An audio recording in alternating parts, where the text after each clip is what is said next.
Okay, hey you guys, welcome to book review number 77, I want to say.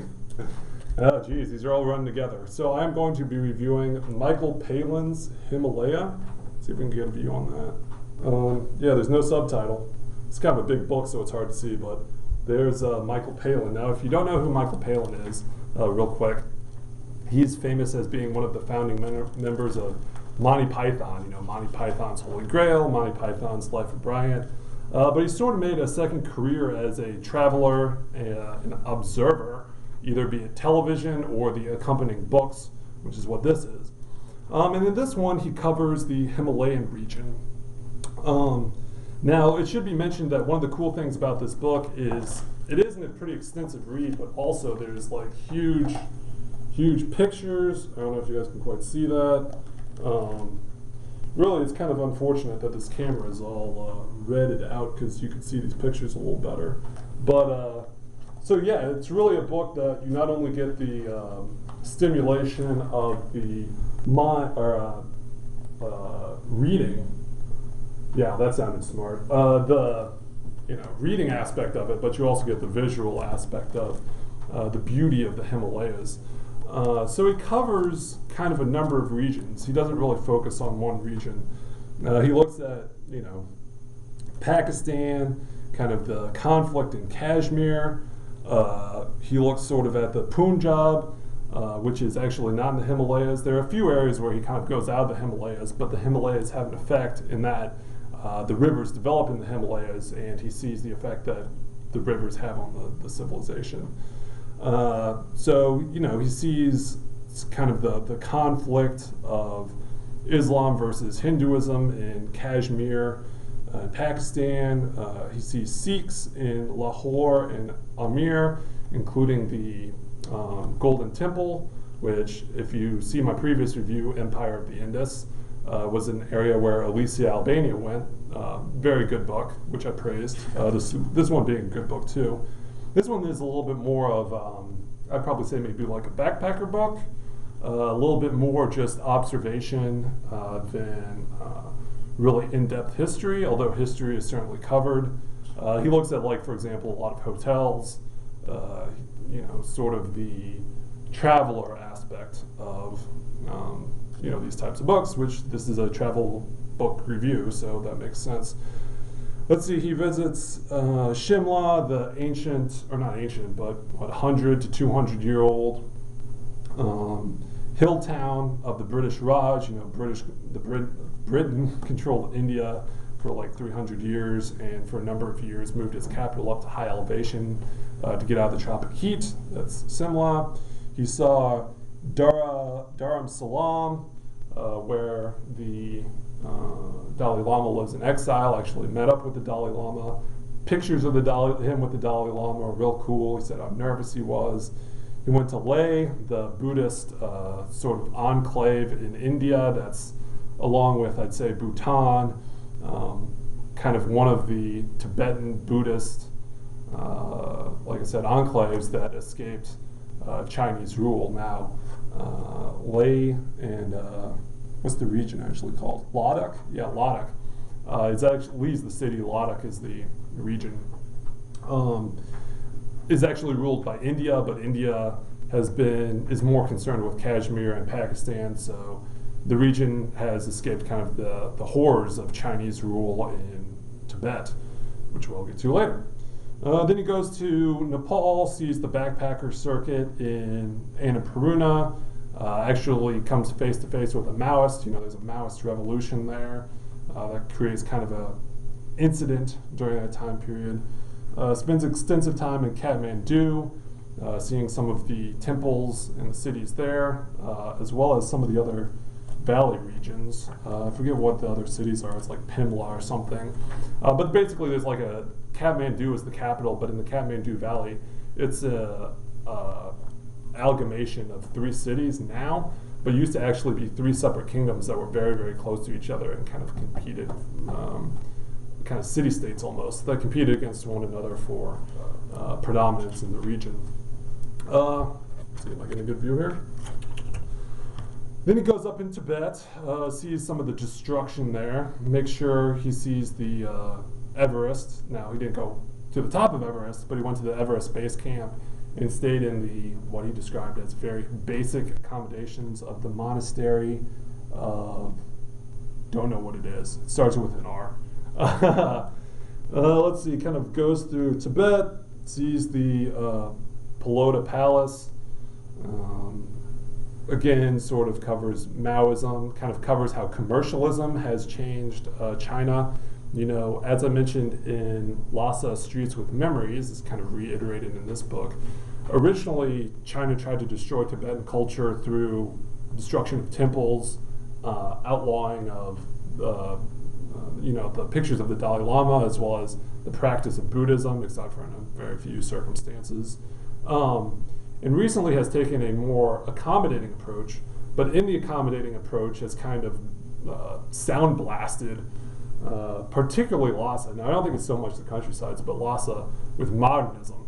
You know, things imported from China to kind of overwhelm the culture of Tibet in the hopes that the Tibetans kind of get drawn in to the money cycle, if you will. Now, that's not to say that everything Tibet is right and everything modern is wrong, but I think it's pretty obvious that China is trying to use its modernization to sort of overwhelm Tibetan culture and not really let it kind of have its own breath, if you will. He goes up to Nam So Lake, I believe, which is it's a saltwater lake, but it's kind of just north of Lhasa, maybe like 100 kilometers north of Lhasa. Sees the lake there, goes to Yabanjing, which he said, this entire time when he was in the Himalayas, typically taking cold showers, not necessarily that he was freezing all the time, but just could never get comfortable. But this Yangbajing has a natural hot spring there, so really could kind of chill out in the hot tub and kind of revitalize his body that way. He flies up to Yushu, which is a very obscure border region in Qinghai, but still part of Tibetan culture. Sees a big festival there, enjoys it, all sorts of fun stuff. He said it almost has sort of the feeling of like a county fair in the United States, circa even like 50 years ago, in that, people that lived kind of in rural communities kind of gather and every so often have a festival, not because they, out of some obligation of tradition, though that's certainly the case, or just because it's on the calendar, but specifically because, things get so boring out in the countryside, herding yaks, because that's what they do, they're yak herders, that they need some entertainment, so they get together and celebrate with one another, probably get drunk. On, I believe it's Chang, fermented yak's milk. So then he goes down to the Yunnan, which is the one area of the proper of China, I guess you'd say, that he goes into. Sees the three leaping gorges, which I definitely want to see. Really cool. It's where the upper Yangtze River runs through this huge gorge that you get so high that you can't even see the river down below you. And along the way, there are all these sort of like, I wouldn't say quite shacks, but very, very small dwellings that you can kind of stay in as a guest house and just kind of back to basics, hiking and backpacking, if you will. Sees Lijiang, kind of both the beauty of the ancient city as well as kind of the beauty, but kind of cynical beauty of the restructured city. So at the one time it's ancient, but at the same time it's being so promoted as a tourist destination that it kind of, I wouldn't say collapses in on itself, but just kind of has problems there. I think he goes to a restaurant in Kunming, sees the one thing I remember from there is he went to a bar that commemorated people that flew over the hump. Shout out to my uncle my great uncle who, he died shortly after World War II, but flew the hump in World War II, one of the most courageous, let me get my aviator sunglasses on, one of the most courageous kind of flight missions in the history of the world, flying over the Himalayas from the Bay of Bengal and India proper, controlled by Britain, to the last outposts of China, controlled by Shanghai Shek, fighting against the evil empire of Japan, the last holdout, getting them supplies, and just, yeah, that was great. Okay.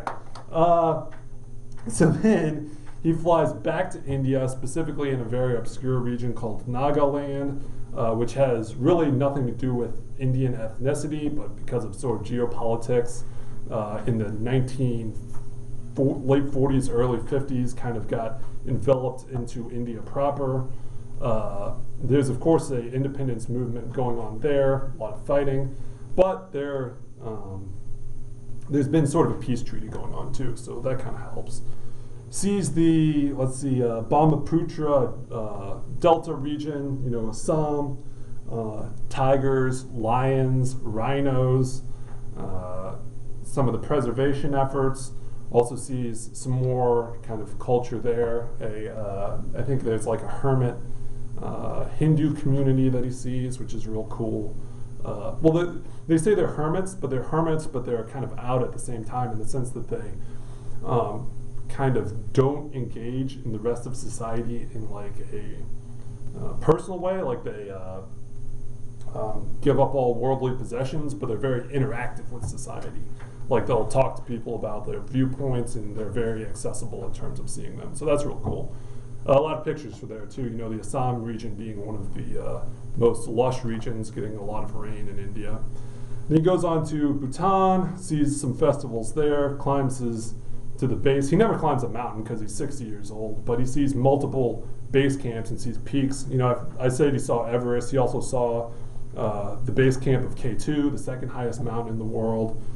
Sees Annapurna, and then he sees in Bhutan, the last mountain he sees is, I gotta kind of read this, Jolim Hari, which is on the border with China and is kind of the sacred mountain of Bhutan. Also the highest mountain in the world that has not been climbed, and most people think that it will not be climbed just because of the religious significance. It would be kind of desecration of the mountain if somebody climbed it. Sees another Hindu or a Buddhist festival in Bhutan. Now, I did mention Bhutan, along with Lee, is kind of one of the outposts of Tibetan Buddhism that survived Chinese rule, if you will, kind of during the Chinese invasion of Tibet. But actually, the Dalai Lama has no authority there, because even though, let's say, it's a Tibetan Buddhist enclave, and has much more in common with Tibetan Buddhism than, like, say, the offshoot of Chinese Buddhism or Japanese Buddhism or Sri Lankan Buddhism. They're known as a sect called the Red Hats, and have sort of their own rules and regulations, which are separate from the Yellow Hats, which is the dominant religion of Tibet, which is headed by the Dalai Lama. Of course, the Chinese wouldn't want to say it's headed by the Dalai Lama, but historically has been headed by the Dalai Lama. Finally, he goes down to Bangladesh. Now, Bangladesh being not mountainous, one of the flattest countries on Earth, just a few feet above sea level.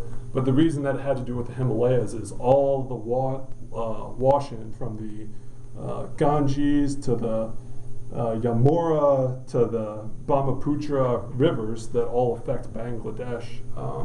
Being one of the most lush regions, one of the most populated regions, this is sort of a counter to Bhutan, which is very underpopulated and very mountainous.